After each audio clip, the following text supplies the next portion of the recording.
Our conversation is with Mr. Yuri Alexandrovich Bezmenov. Mr. Bezmenov was born in 1939 in a suburb of Moscow. He was the son of a high-ranking Soviet Army officer. He was educated in the elite schools inside the Soviet Union and became an expert in Indian culture and Indian languages. He had an outstanding career with Novosti, which was and still is, I should say, the press arm or the press agency of the Soviet Union. It turns out that this is also a front for the KGB. He escaped to the West in 1970 after becoming totally disgusted with the Soviet system, and he did this at great risk to his life. He certainly is one of the world's outstanding experts on the subject of Soviet propaganda and disinformation and active measures. When the Soviets use the phrase ideological subversion, what do they mean by it? Ideological subversion is the process which is legitimate, overt, and open. You can see it with your own eyes. All you have to do, all American mass media has to do, is to unplug their bananas from their ears, open up their eyes, and they can see it. There is no mystery. There is nothing to do with espionage. I know that espionage intelligence gathering looks more romantic. It sells more deodorants through the advertising, probably. That's why your Hollywood producers are so crazy about James Bond type of thrillers. But in reality, the main emphasis of the KGB is not in the area of intelligence at all. According to my opinion and opinion of many defectors of my caliber, only about 15% of time, money, and manpower is spent on espionage as such. The other 85% is a slow process which we call either ideological subversion or active measures, активные мероприятия in the language of the KGB, or psychological warfare.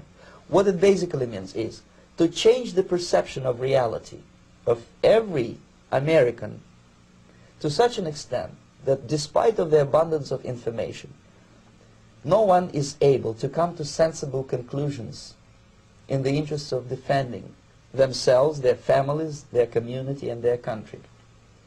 It's a great brainwashing process which goes very slow, and it's divided in 4 basic stages. The first one being demoralization. It takes from 15 to 20 years to demoralize a nation. Why that many years? Because this is the minimum number of years which requires to educate one generation of students in the country of your enemy, exposed to the ideology of the enemy. In other words, Marxism-Leninism ideology is being pumped into the soft heads of at least 3 generations of American students without being challenged or counterbalanced by the basic values of Americanism, American patriotism. The demoralization process in the United States is basically completed already. For the last 25 years, actually it's overfulfilled, because demoralization now reaches such areas where previously not even Comrade Andropov and all his experts would even dream of such a tremendous success.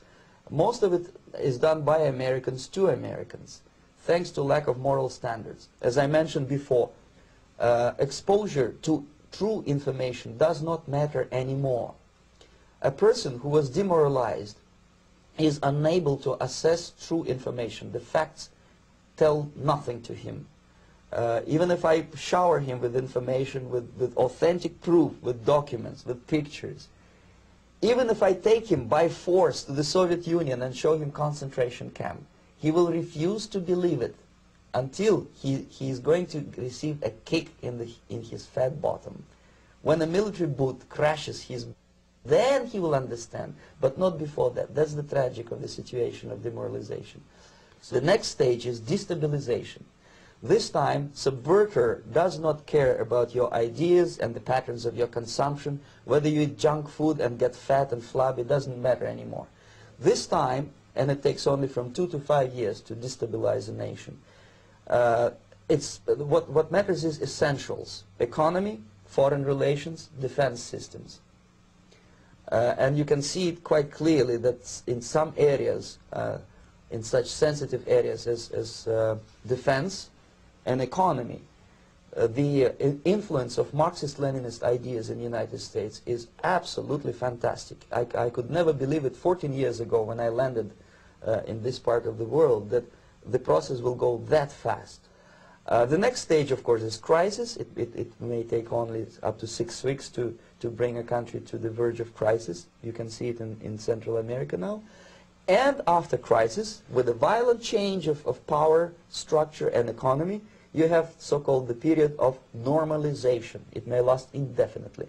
Normalization is a cynical expression borrowed from Soviet propaganda. When the Soviet tanks moved into Czechoslovakia in '68, Comrade Brezhnev said, "Now the situation in brotherly Czechoslovakia is normalized." This is what will happen in the United States if you allow all these schmucks to bring the country to crisis, to promise people all kind of goodies and the paradise on earth, to destabilize your economy, to eliminate the principle of free market competition, and to put a big brother government in Washington, D.C., with benevolent dictators like Walter Mondale, who will promise lots of things, never mind whether the promises are fulfillable or not.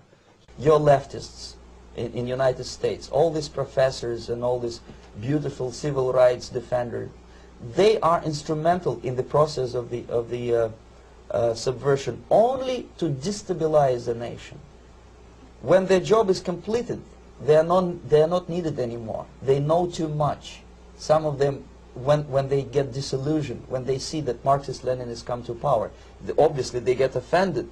They think that they will come to power. That will never happen, of course. They will be lined up against the wall and shot. But they may turn into the most bitter enemies of Marxist-Leninists when they come to power. And that's what happened in Nicaragua. You remember most of these former Marxist-Leninists were either put to prison or one of them split, and now he's working against Sandinistas. It happened in Grenada when Maurice Bishop was already a Marxist. He was executed by a new Marxist who was more Marxist than this Marxist. Same happened in Afghanistan when first there was Taraki, he was killed by Amin, then Amin was killed by Babrak Karmal with the help of KGB. Same happened in Bangladesh when Mujibur Rahman, very pro-Soviet leftist, was assassinated by his own Marxist-Leninist military comrades. It's the same pattern everywhere. It's divided in 4 basic stages: demoralization, destabilization, crisis, normalization. They will be lined up against the wall and shot, wall and shot, wall and shot, wall and shot.